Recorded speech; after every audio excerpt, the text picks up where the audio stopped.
Well,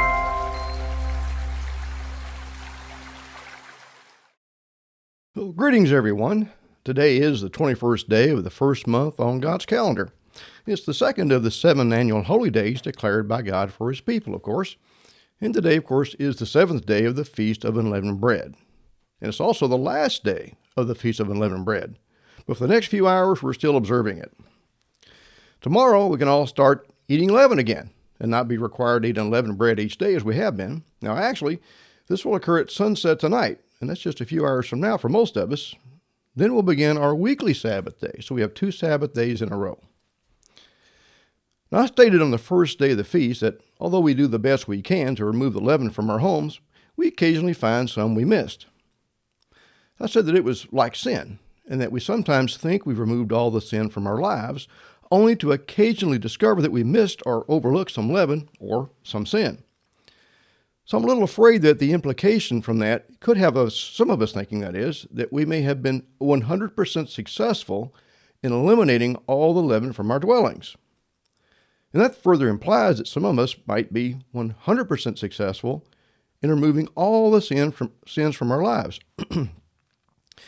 But think about that for a second. Is it possible to get 100% of the leaven out of our dwellings?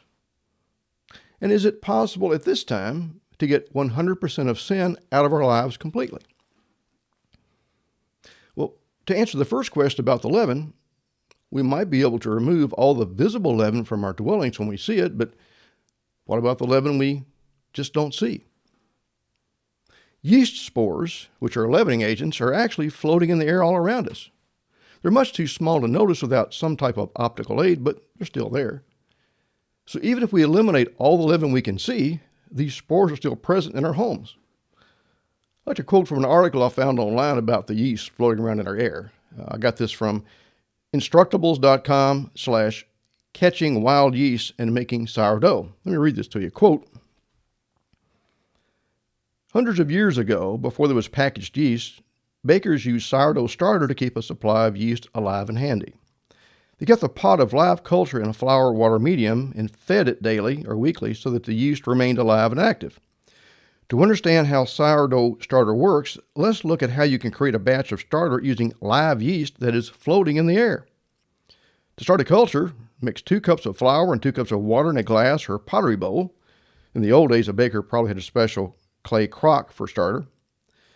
Lay a cloth over the top and let it sit on the kitchen counter. It turns out that there is yeast floating in the air all around us all the time. And some of this yeast will make its way to your flour-water mixture. It will then start growing and dividing. Close quote. The point I'm trying to make is that we can't totally remove all the leavening agents from our dwellings. If we have air inside our homes, and it would probably be very difficult to live without it, then we'll have at least some wild yeast in our homes. Yeast that we won't remove during the Feast of Unleavened Bread. So to answer my first question, is it possible to get 100% of the leaven out of our dwellings? And the answer is no, not really. And for my second question, is it possible at this time to actually get 100% of sin out of our lives? Well, the answer is actually no to that as well. We all know in Romans 3, verse 23, we read that, "For all have sinned and come short of the glory of God." That's what Paul said. And 1 John 1, verse 8 tells us, "If we say we have no sin, we deceive ourselves, and the truth is not in us."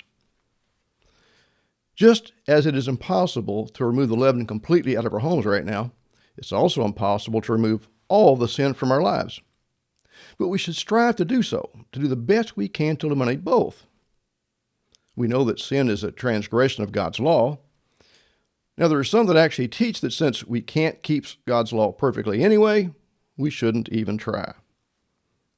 But of course, in John 14, verse 15, Jesus tells us, "If you love me, keep my commandments." So to work hard to remove the sin from our lives as much as we possibly can.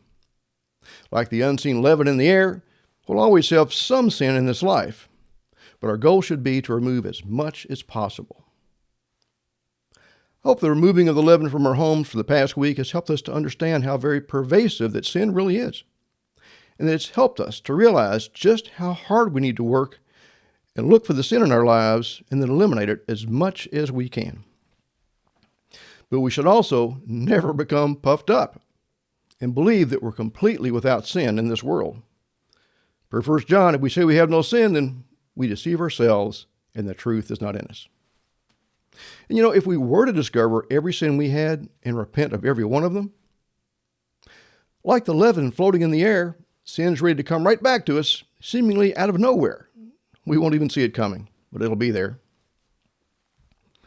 We need to constantly be on the lookout for sin and remove it from our lives whenever we discover it.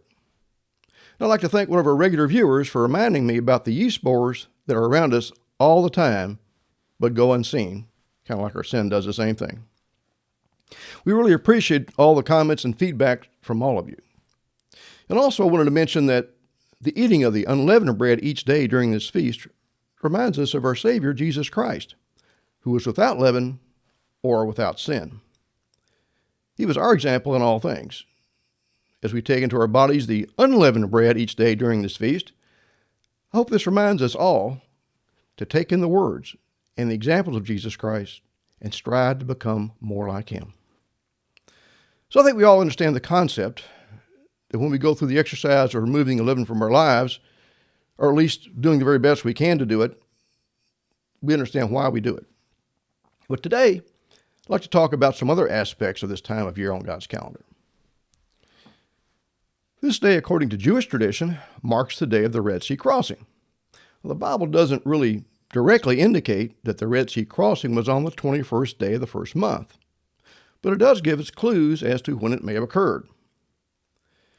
The Red Sea crossing and the destruction of the Egyptian army marks the end of the Israelites' escape from Egypt and the beginning of the next phase of Israel's history, the 40 years of wandering in the wilderness. Let's go ahead and turn to Numbers, if you would. That's Numbers chapter 33 and verse 1. That's Numbers chapter 33 and verse 1. Let's see if we can determine how many days it was between the time the Israelites were passed over until the crossing of the Red Sea was completed. Now, I've personally never seen this done before, so today let's see what I can come up with. You might disagree or have a different answer or approach, and if so, please let me know. But see what you think as I give this my best attempt. Here we go. Now, the Israelites were living in the land of Goshen at this time. Of course, Goshen is the area of the Nile Delta in the northernmost part of Egypt, and Ramses is a city in Goshen. The Israelites had to gather together before the exodus out of Egypt could begin, of course. They gathered and began to depart from Ramses on the 15th day of the first month, after the death angel had arrived and their firstborn were passed over. Again, that's Numbers 33, verse 1. I'll be reading the first three verses in the easy-to-read version of the Bible, by the way. So Numbers 33, verse 1, easy-to-read version. Here's a list of the places the Israelites went when they left Egypt. They were organized in groups like an army and were led by Moses and Aaron. Following the Lord's command, Moses kept a record of each place they stayed before moving on to the next place. These are all the places they went. On the 15th day of the first month, they left Ramses. That morning after Passover, the Israelites marched out of Egypt with their arms raised in victory. All the people of Egypt saw them. The Israelites departed Egypt on the 15th day of the first month. Does that sound familiar? Well, it should. That's, of course, the first day of unleavened bread, the first high holy day of the year that we observed last week. They left that day from Ramses in the sight of all the Egyptians. Now, this obviously took some time. Verse 4, back to the King James. For the Egyptians had buried all their firstborn, which the Lord had smitten among them. Upon their gods also the Lord executed judgments. And the children of Israel removed from Ramses and pitched in Succoth. This parallels the passage in Exodus 12, verse 37, which says, I'll read it to you. And the children of Israel journeyed from Ramses to Succoth, about 600,000 on foot, that were men beside children. Now, I'm assuming, of course, that they pitched camp once per day, and this would have been their first day. So back to Numbers here, verse 33, verse 6, or chapter 33, verse 6. And they departed from Succoth and pitched in Ethan, which is in the edge of the wilderness. Now, this would complete the second day of their journey. Right? Verse 7. And they removed from Etham and turned again to Pihahiroth, which is before Baalzephon, and they pitched before Migdol. So the camp at Migdol would end their third day of travel. That's 3 days. Now keep that in mind. The camp at Migdol would end their third day. So now if you would, turn over to Exodus chapter 13. That's Exodus chapter 13. We'll look at verse 17. We're going to back up a bit in time, and then we're going to come forward. But the point we wanted to pick up here was that God did not want to take his people by the direct route to the promised land. Now, some of us watched a documentary a couple of weeks ago that claimed that archaeologists had found thousands of skulls belonging to Ephraimites. They discovered them along the route from Egypt to the promised land and dated their slaughter to possibly about the time of the Exodus. It was thought that perhaps some of the Israelites had tried leaving Egypt and going that way, but were obviously unsuccessful. But whether or not this was a factor, God didn't want his people to run into the Philistines that lived in this area. Israel was not yet ready to fight the war which would inevitably break out if they went that way. Instead, God took them through the wilderness of the Red Sea. Again, Exodus 13, verse 17. And it came to pass, when Pharaoh had let the people go, that God led them not through the way of the land of the Philistines, although that was near. For God said, lest peradventure the people repent or change their mind, when they see war and they return to Egypt. But God led the people about through the way of the wilderness of the Red Sea, and the children of Israel went up harnessed. The word harnessed here in Strong's is Hebrew word 2571, kamush, and it means to be armed like soldiers. So the children of Israel went up harnessed or like soldiers out of the land of Egypt. And Moses took the bones of Joseph with him, for he had straitly sworn the children of Israel, saying, God will surely visit you, and you shall carry up my bones away hence with you. And they took their journey from Succoth and encamped in Etham, in the edge of the wilderness. Now again, this was the second day of their journey we talked about just a few minutes ago. Verse 21.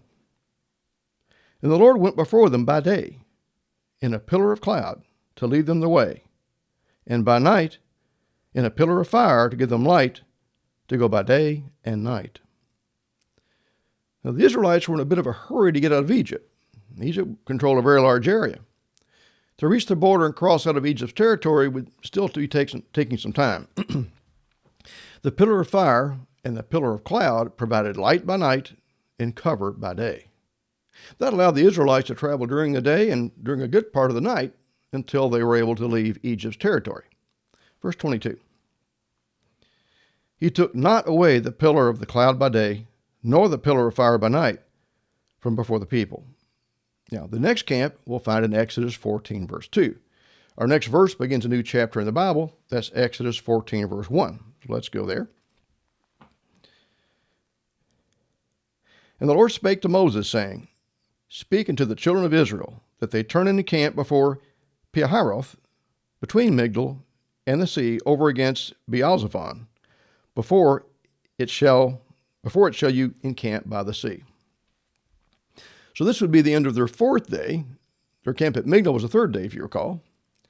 So after 4 days had passed, the Israelites were camped at the Red Sea. Meanwhile, what was going on back in Egypt? As you read the next verse, it looks as though the Israelites had a big head start over the about-to-be pursuing Egyptians. Verse 3. For Pharaoh will say of the children of Israel, they are entangled in the land. The wilderness has shut them in. Notice verse 4. And I will, the word here seems to be present tense at the time. So I will harden Pharaoh's heart, that he shall follow after them, and I will be honored upon Pharaoh and upon all his host, that the Egyptians may know that I am the Lord, and they did so. Now it sounds to me that the Egyptian army didn't leave to catch the Israelites until after they were already camped at sea. And despite the Egyptians' greater speed, they still had a bit of a distance to travel, but it wouldn't, of course, take them the whole 4 days to reach the Israelites. Meanwhile, the Israelites, they weren't going anywhere. Verse 5.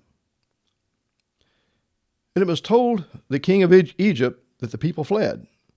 And the heart of Pharaoh and of his servants was turned against the people, and they said, Why have we done this, that we have let Israel go from serving us.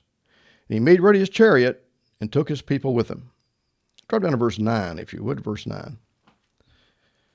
But the Egyptians pursued after them all the horses and chariots of Pharaoh and his horsemen and his army, and overtook them encamping by the sea beside Pihahiroth and Baal-zephon. Since the Israelites had just made it there to camp after 4 days of travel by foot, I'm going to assume that the Egyptians caught up with them late the next day, late in what would now be day 5. So drop down to verse 19. Then what happened? Okay, that's Exodus 14, verse 19. And the angel of God, which went before the camp of Israel, removed and went behind them. And the pillar of the cloud went before them, from before them. Okay, the pillar of cloud went from before their face and stood behind them. So the pillar of cloud that had been before them, this moved from in front of the Israelites to behind them to protect them from the arrival of the Egyptian army. Verse 20. And it came between the camp of the Egyptians and the camp of Israel. And it was a cloud and darkness to them. But it gave light by night to these, so that the one came not near the other all the night. Well, this night would probably begin a new day, day 6. The pillar of cloud and of fire kept the Egyptians and the Israelites separated, and neither could come near the other. Now, after the pillar had moved, we see that it was both a cloud during the day, and at night darkness on the Egyptian side, and light on the Israelite side. Again, making a distinction between the Egyptians and the Israelites, just as God had previously done with the last plagues of Egypt. But we see both what appears to be a night and a day described after the pillar moved between the two. That would, of course, end day 6. The next night will mark the beginning of day number 7. But for the previous day, neither the Israelites nor the Egyptians could move. The Israelites had mountains to the north and the south, the sea to the east, and the pillar of cloud and fire, and the Egyptians to the west. The Egyptians' advance, of course, was stopped by that pillar of cloud and darkness. They couldn't go anywhere till it moved. But then something happened. Verse 21. And Moses stretched out his hand over the sea, and the Lord caused the sea to go back by a strong east wind all that night. Now at nightfall, and I believe this would be the beginning of the 7th day of the Israelites' exodus from Egypt. Well, let's go ahead, verse 21. If you would, let's read that again. And Moses stretched out his hand over the sea, and the Lord caused the sea to go back by a strong east wind all that night, and made the sea dry land, and the waters were divided. So verse 21 tells us here that the wind caused the sea to go back all that night. Verse 22. And the children of Israel went into the midst of the sea upon the dry ground, and the waters were a wall unto them on the right hand and on their left. And the Egyptians pursued, and went in after them to the midst of the sea, even all Pharaoh's horses, his chariots, and his horsemen. And it came to pass that in the morning watch, let's stop here for a second. So what is the morning watch? What time of day is that? Anybody recall? We talked about it before. Well, there were 3 watches in the Old Testament. The morning watch in the Old Testament covers the last 4 hours of that night, roughly from what we would know to be as from 2 a.m. until 6 a.m., with 6 a.m. being sunrise. So what we're about to read in verse 24 would have occurred sometime in the very, very early morning, sometime before sunrise. Verse 24. And it came to pass that in the morning watch, the Lord looked unto the host of the Egyptians through the pillar of fire and of the cloud, and troubled the host of the Egyptians, and took off their chariot wheels, that they drave them heavily, so that the Egyptians said, Let us flee from the face of Israel, for the Lord fights for them against the Egyptians. And the Lord said to Moses, Stretch out your hand over the sea, that the waters may come again upon the Egyptians, upon their chariots, and upon their horsemen. And Moses stretched forth his hand over the sea, and the sea returned to his strength. Now this time when Moses stretched forth his hands, the sea came back together. We know that it drowned the Egyptians, but what time of day is this again? Exodus 14, verse 27 from the beginning. And Moses stretched forth his hand over the sea, and the sea returned to his strength when the morning appeared. When the morning appeared. And the Egyptians fled against it, and the Lord overthrew the Egyptians in the midst of the sea. And the waters returned and covered the chariots and the horsemen, and all the host of Pharaoh that came into the sea after them. There remained not so much as one of them. But the children of Israel walked upon dry land in the midst of the sea, and the waters were a wall unto them on the right hand and on the left. Thus the Lord saved Israel that day out of the hand of the Egyptians, and Israel saw the Egyptians dead upon the seashore. And Israel saw that great work which the Lord did upon the Egyptians, and the people feared the Lord and believed the Lord and his servant Moses. And what an incredible story. One thing I didn't know for a long time was the Israelites apparently crossed the Red Sea mostly during the dark hours of the 21st day of the first month. Of course, that's today on God's calendar, of course. And today is a memorial to that day. Yet another day when God rescued the Israelites, his people, just as he will rescue us in the future from our death.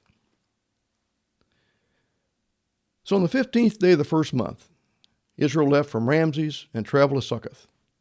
On the 16th day of the first month, they went from Succoth to Etham on the edge of the wilderness.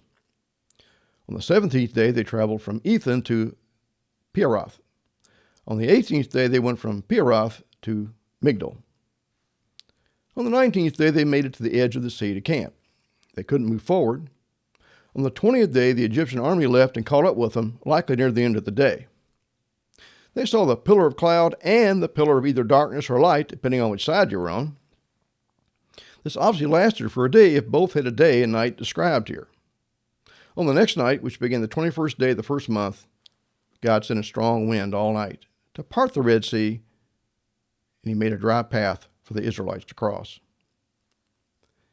The Israelites then crossed the Red Sea late at night in the early morning hours, it appears, of the 21st. Somewhere around sunrise, they looked back to see the Pharaoh and his army destroyed when the sea returned at the outstretched hand of Moses. On the 21st day of the first month, and today again is the anniversary of that day, not only did the Israelites exit the land of Egypt, but God had utterly destroyed their enemy, Pharaoh and the Egyptian army. And no longer did they need to run or make haste as they had the previous 7 days. From the night of the Passover on the 15th of the month, they were moving quickly with no time to allow the bread to rise. Then, for these 7 days, they ate the unleavened bread, the bread of affliction. But after the end of the 21st day, after crossing the Red Sea, now their journey lost some of its urgency that it had before. Now they could at least begin to catch their breath. And now they had time to let their bread rise. The affliction of being enslaved in Egypt was over. They were free. So to summarize, the first day of unleavened bread is the day the exodus out of Egypt began. And the seventh day is the day the Red Sea crossing was completed. The Israelites' deliverance occurred on the same day the Feast of Unleavened Bread ends. In 7 days, they were totally free of the Egyptians. And today, we remember the day when the Israelites were freed at last. Now let's take a look at the wave sheaf, another important thing that goes on this time of year. So to do that, let's turn, if you would, to Leviticus chapter 23. Let's Leviticus chapter 23 and verse 9 to examine the instructions about the wave sheath. Now, this wave sheath was to be made from the new harvest, which would obviously preclude it from being made before the spring harvest was ready. Again, that's Leviticus chapter 23, verse 9.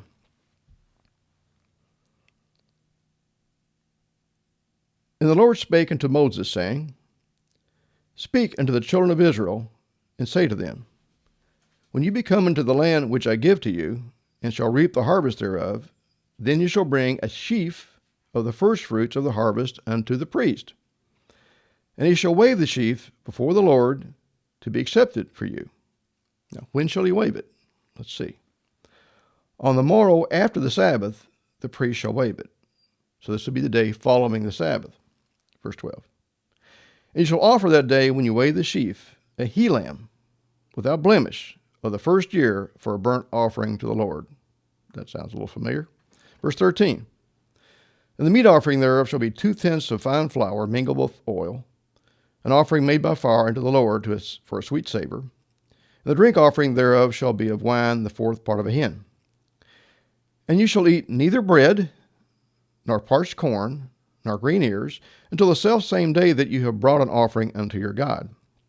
Now the word bread here is actually a word for food, but it especially means grain. They were not to eat the grain from the new harvest until the wave sheaf offering had been made. Until the sheaf, representing the first of the first fruits, was weighed before the Lord, the people had to eat the dried grain from the previous fall harvest, the old grain, you might say. Now, after the wave sheaf was offered, then the new grain was harvested and could be eaten. That has some very big, significant spiritual value, I believe. Let's continue in verse 14. To finish that up, it says, It shall be a statute forever through your generations in all your dwellings. Now in verse 11, the wave sheaf is to be presented on the morrow after the Sabbath. Now there's some that believe the Sabbath referred to here was the high day, the first day of unleavened bread. If that was the case, the count for the Feast of Weeks would always begin on the 16th day of the first month. Now, the Feast of Weeks, also known as Pentecost, would be 49 days later. However, most of us have come to believe the word Sabbath in verse 11 refers to the weekly Sabbath day, and the morrow after the Sabbath would be the first day of the week, or what we call Sunday. Now, in this case, the day of Pentecost would always be on a Sunday. The day of the month would change, depending on which day of the month the weekly Sabbath fell during the Feast of Unleavened Bread. Let's look at verse 15. And you shall count unto you from the morrow after the Sabbath, that would be the first day of the week, from the day that you brought the sheaf of the wave offering.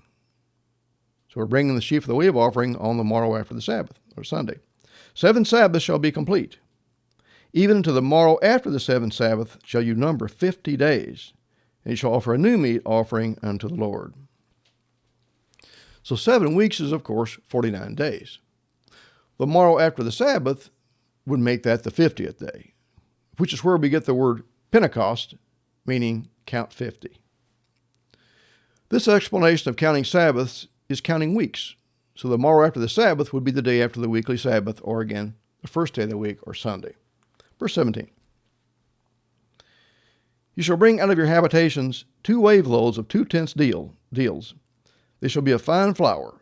They shall be baked with leaven. They are the first fruits unto the Lord. Skip down to verse 20, if you would. Verse 20. And the priest shall wave them with the bread of the first fruits for a wave offering before the Lord with the 2 lambs. They shall be holy to the Lord for the priest. And you shall proclaim on the selfsame day that it may be a holy convocation to you. You shall do no servile work therein. It shall be a statute forever in all your dwellings throughout your generations. So I'm probably getting ahead of myself right here, but Pentecost isn't actually until June this year. But we need to understand the timing of the wave sheaf to understand when we begin to count to Pentecost, or the Feast of Weeks. Now, in the year of the first Exodus, the priests would not have made the wave sheaf offering. The wave sheaf offering was to begin when they entered into the land.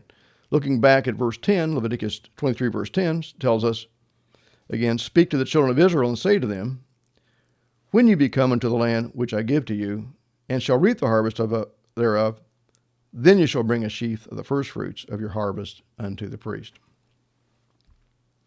So really an attempt to determine which day the wave sheaf would have been offered during the Exodus is moot. However, we can, and I think we really should, look at the timing of the wave sheaf in the year Jesus was crucified. See how that works. Let's take a look at that. To do that, let's go to John chapter 20. If you would, that's John chapter 20. And just a quick reminder for everybody here. In the past, we've looked at the timeline of the selection, the death, and the resurrection of our Passover lamb. We determined last time that the correct reckoning of the events of that week began on Palm Sabbath, or the 10th day of the first month. Next, we had Passover, which is when the lambs of Jesus Christ were killed, you might say, on the 14th day of the first month, or Wednesday that year. Jesus was placed in his tomb late on a Wednesday. And Jesus promised that he would be in the heart of the earth for 3 days and 3 nights, or 72 hours. And of course, 72 hours later would be late Saturday afternoon, just before sunset. And that's when the resurrection of Jesus took place.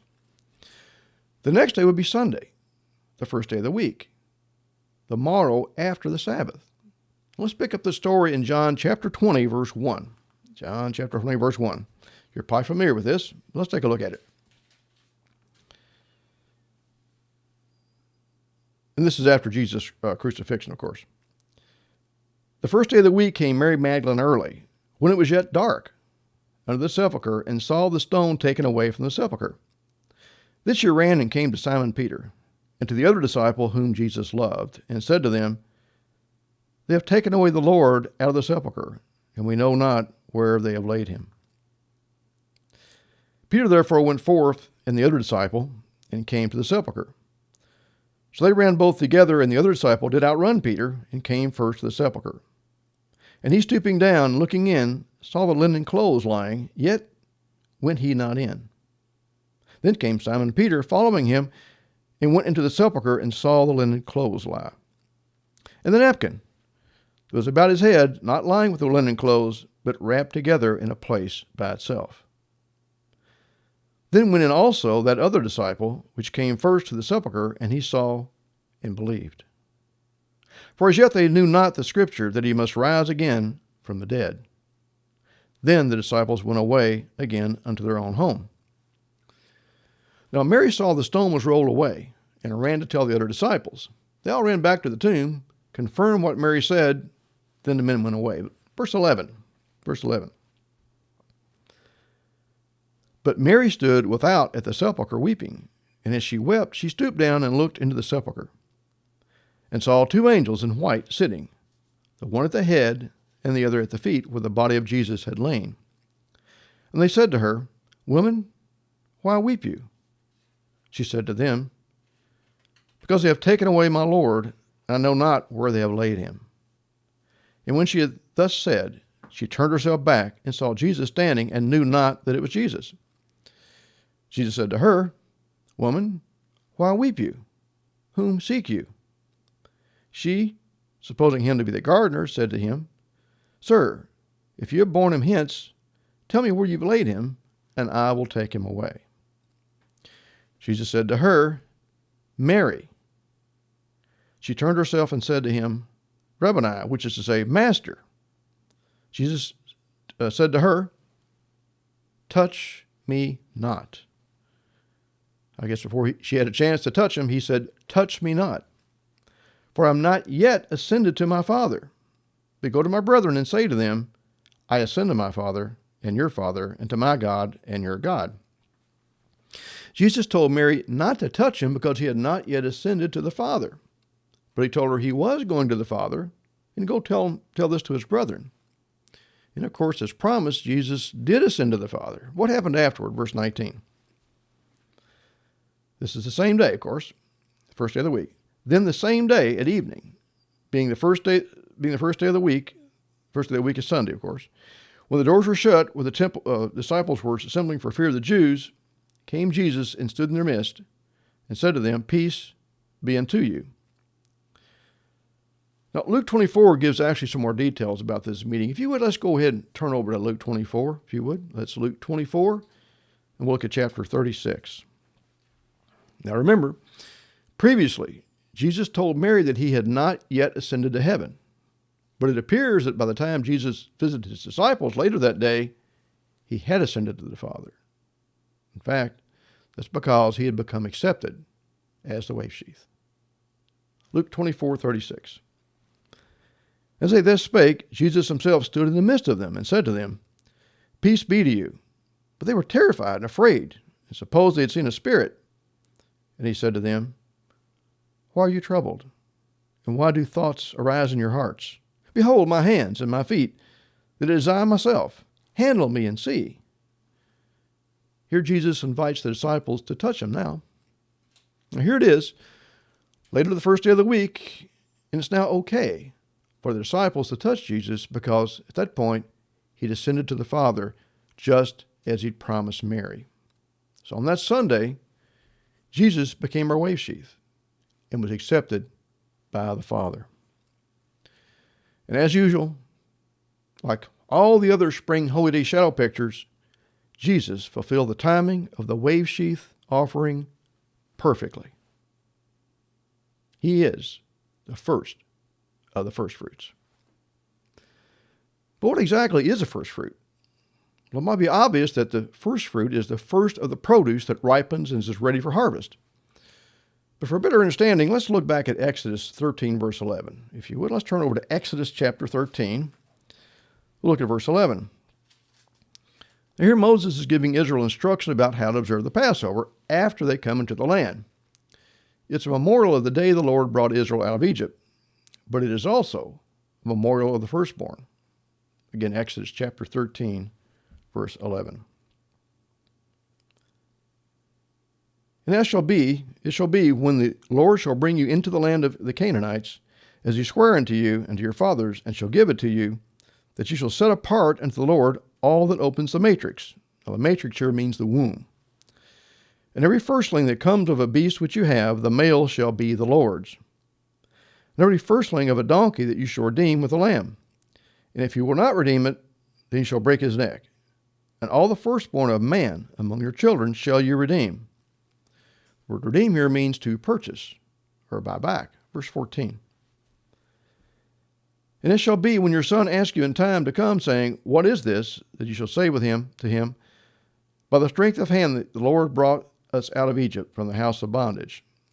And it came to pass, when Pharaoh would hardly let us go, that the Lord slew all the firstborn in the land of Egypt, both the firstborn of man and the firstborn of beast. Therefore, I sacrifice to the Lord all that opens the matrix, or the womb, being males. But all the firstborn of my children I redeem. Numbers, if you would, Numbers chapter 3, so we continue with this. Numbers chapter 3, and we'll go to verse 12. So, all firstborn males, both of man and beast, belong to the Lord. But later, during the 40 years of wandering in the wilderness, the Lord exchanges the tribe of Levi for the firstborn. Again, Numbers 3, verses 12 and 13. And I behold, I have taken the Levites from among the children of Israel instead of all the firstborn that opens the matrix among the children of Israel.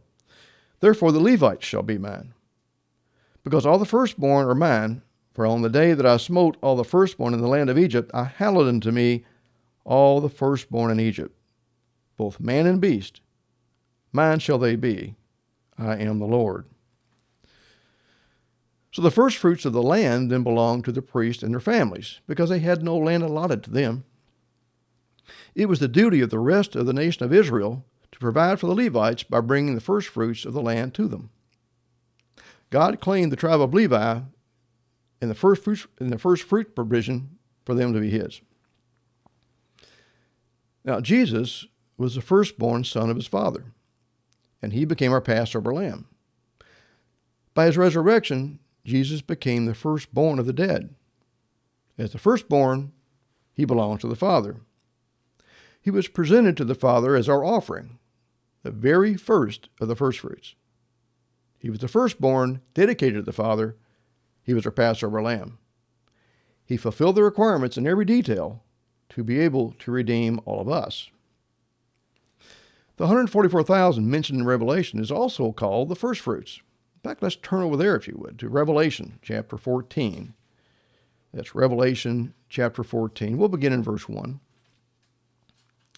But remember that the firstborn or the firstfruits are redeemed by God.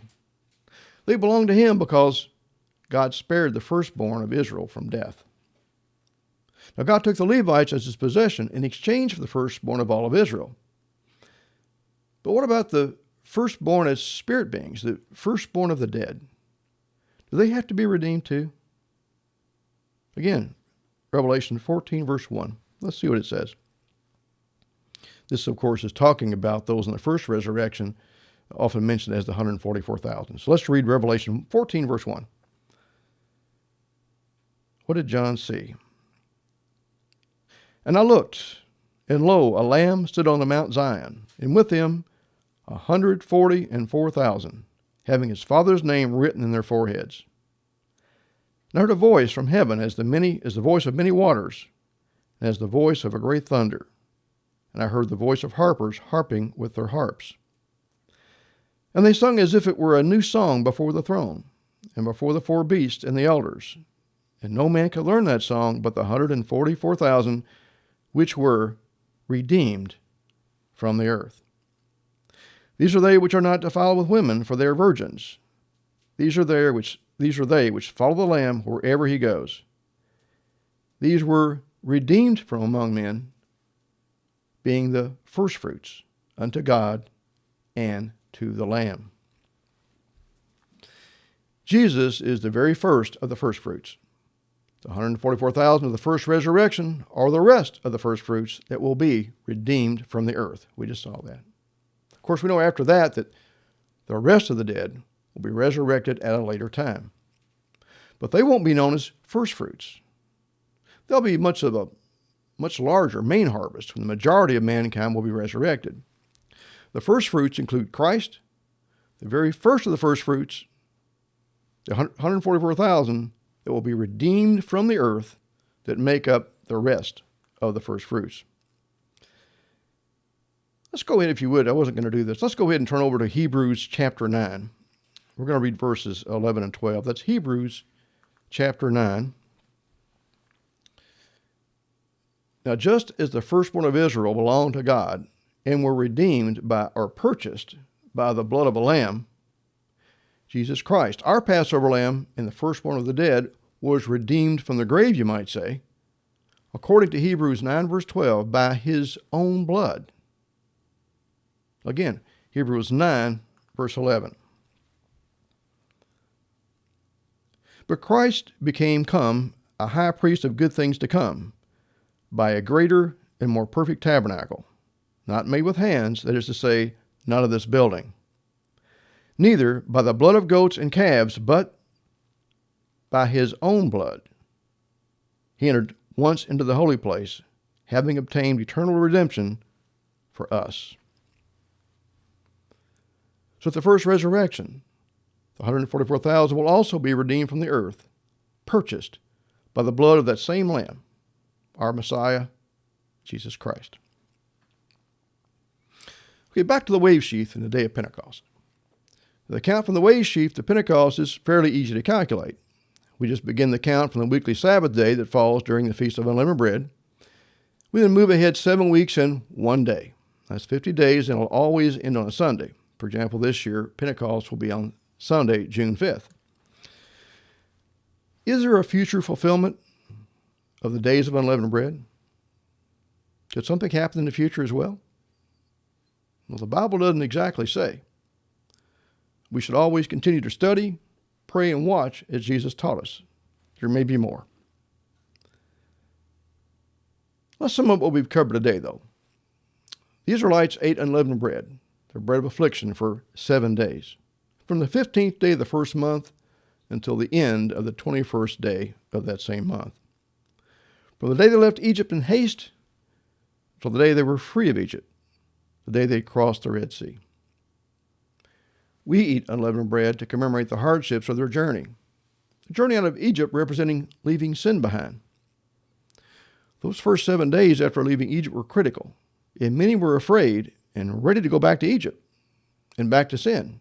Several times they wanted to turn back. Why would they do that? Even though we saw that they were armed or harnessed, God avoided leading them through the land of the Philistines because he was aware they may be quick to return. So right after they left Egypt, we saw several times they were apprehensive. They were easily swayed to turn back. Even though they'd been promised this land of milk and honey, they still wanted to turn back. You know, many of us who discover the truth of God have the exact same issue. Many of us that begin our journey toward the true God, like the Israelites, become a little apprehensive at first. Sometimes we have a certain level of comfort where we were, despite knowing it really isn't right, despite knowing that following Christ is what will ultimately get them to their promised land, the kingdom of God. And they're particularly vulnerable at the beginning of their journey. The desire for the comforts and the familiarity of their former life can easily tempt them to return, just as it did the Israelites. But like the Israelites that left Egypt, like Abraham who left the comfort of his home and took off to go wherever God led him, like the first fruits that we know follow the Lamb, Jesus Christ, wherever he goes, we also need to follow Christ wherever he leads us. We'll complete our Feast of Unleavened Bread in just a few hours. Hopefully, in addition to removing the leaven from our homes, we've been doing our very best to discover our hidden sins and remove them from our lives as well. As the Israelites continued on their journey to their promised land, led by Moses, the man chosen by God, let us continue on our journey to the kingdom of God, our promised land. Let's follow Christ as he leads us there. And let's not turn back. Let's not look back. Let's not slow down. I know we would all like to be part of those first fruits redeemed by God in the very near future. Like the ancient Israelites, we know there will be some bumps in the road.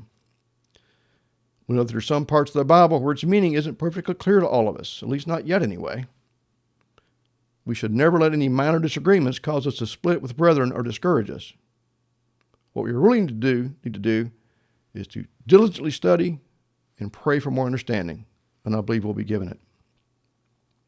In fact, Hebrews 11 verse 6 tells us that God is a rewarder of them that diligently seek him. Let's do that. Let's not stop our efforts to eliminate sin as best we can as we come to the close of God's Feast of Unleavened Bread. Let us continue to diligently seek the true God. Let's never falter, return to our ways of our past sin. Instead, let's press on toward the kingdom, and let us never look back.